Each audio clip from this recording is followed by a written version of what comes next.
Hi, I'm Greg DeRocher from SafeRideForKids.com. Today I wanted to talk to you about booster seats and kind of what age range kids they're made for, and what are the ups and downs of using a booster seat. So a booster seat is primarily made for children who are between roughly 4 years old up to 8 to 9 years old, and who've outgrown their 5-point restraint. Now, 5-point restraints these days are being built with higher and higher forward-facing weight limits, some of them up to 65, 70 pounds. Now, a booster seat is a pre-crash positioning device that essentially is made to lift the child up so that their body, so that their anatomy is closer to an adult that the vehicle seatbelt is made to fit. Because vehicle seatbelts are made for adults, not children. So we need to be able to help the children fit safely in the vehicle's 3-point restraint system. And they're actually a very simple device to use in that the seat goes in the car, and then the vehicle's seatbelt is actually what's doing the restraining.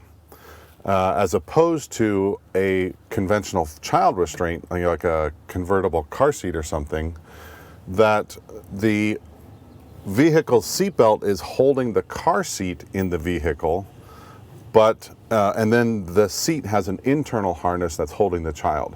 When you transition to a booster seat, you're actually utilizing the vehicle seatbelt to hold the child in the vehicle in the event of a crash. So the vehicle seatbelt is doing all the work. This child is actually sitting on the booster seat just to help position them. So booster seat use is as simple as bringing the vehicle's seatbelt across the child in the seat and buckling it in, and then using whatever type of shoulder positioning device that the seat offers. Now, this happens to be a Graco brand that offers this shoulder seatbelt guide right here. And then what you want to do is just pull it snug on the child so that there's no loose webbing down here in the bottom. Now, with this shoulder guide here, it does a pretty good job of keeping the shoulder portion of the seatbelt off of the child's neck, because what will happen is if the shoulder belt is rubbing on the child's neck, it can be uncomfortable for them. And if it's uncomfortable for them, oftentimes what they'll do is take that shoulder portion and put it either behind them or maybe under their arm. And I think if you've been around kids in booster seats, you've probably seen them do that before. Or even especially if they're sitting on the vehicle seat without a booster seat.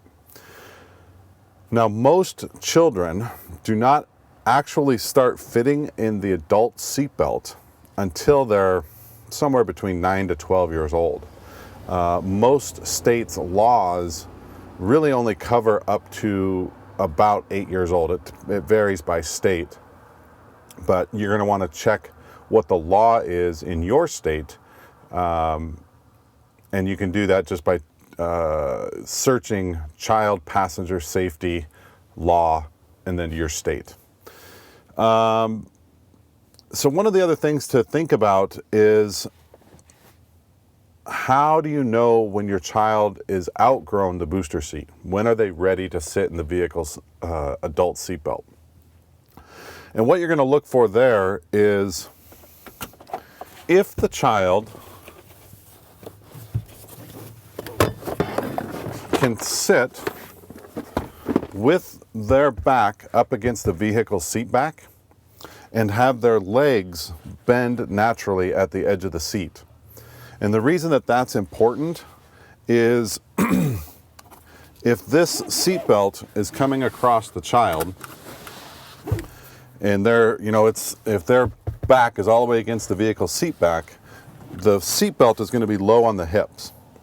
But if they need to lean or scoot their bottom forward so that their knees bend at the edge of the seat, that actually brings the vehicle's lap portion up onto their abdomen And in the event of a crash, that can cause injuries to their internal organs. Aside from also, it's not a very comfortable way to ride. So that's one of the big steps. And then the other one is you're going to look at the shoulder portion of the seatbelt, and when they're sitting with their back against the vehicle seat back, is the shoulder portion crossing them mid-chest, mid-shoulder? And again, that's going to be important for their comfort, because if that seatbelt gets up on their neck, it's going to be uncomfortable, and they're likely, or they're going to be tempted to put it behind them or under their arm, which puts them at risk of what's called seatbelt syndrome. Is in the event of a crash, they're essentially in a lap-only belt, and their body just folds in half over that seatbelt. And if there's enough crash energy, it damages their internal organs and potentially actually damages their spinal column as well, leading to paralysis of their lower extremities. So it's very important that that shoulder portion be positioned properly across mid-chest, mid-shoulder. And then the last step is, are they mature enough behaviorally to ride correctly for the entire duration of the trip? You know, whether that's a 5-minute trip down to the grocery store or a couple of hour ride, or, you know, are they able to stay properly positioned for the duration of the trip? So those are the criteria for checking to see if your child has outgrown a booster seat.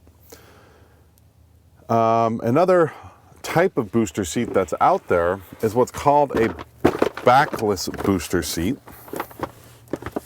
And the one I demonstrated first was called a booster seat that has a back on it.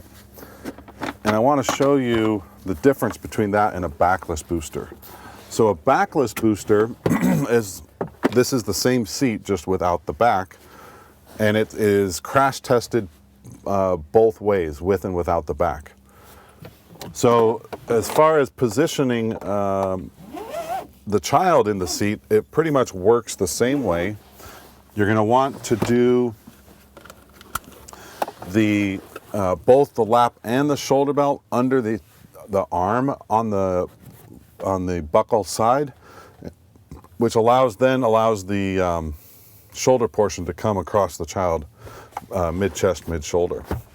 And oftentimes backless boosters will come with a strap that comes from the back of the child restraint up to the vehicle seatbelt. That's an adjustable strap that allows you to properly position that shoulder portion on the child.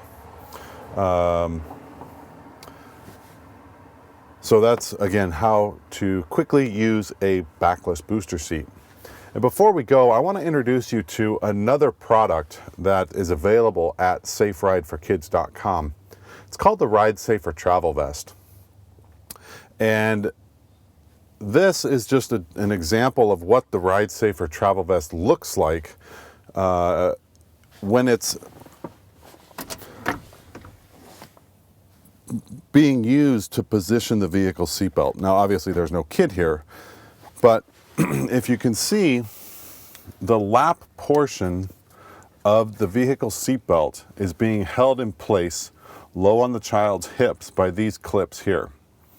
Then there's also a clip here on the shoulder that ensures that the shoulder portion of the vehicle seatbelt system is properly held mid-chest, mid-shoulder.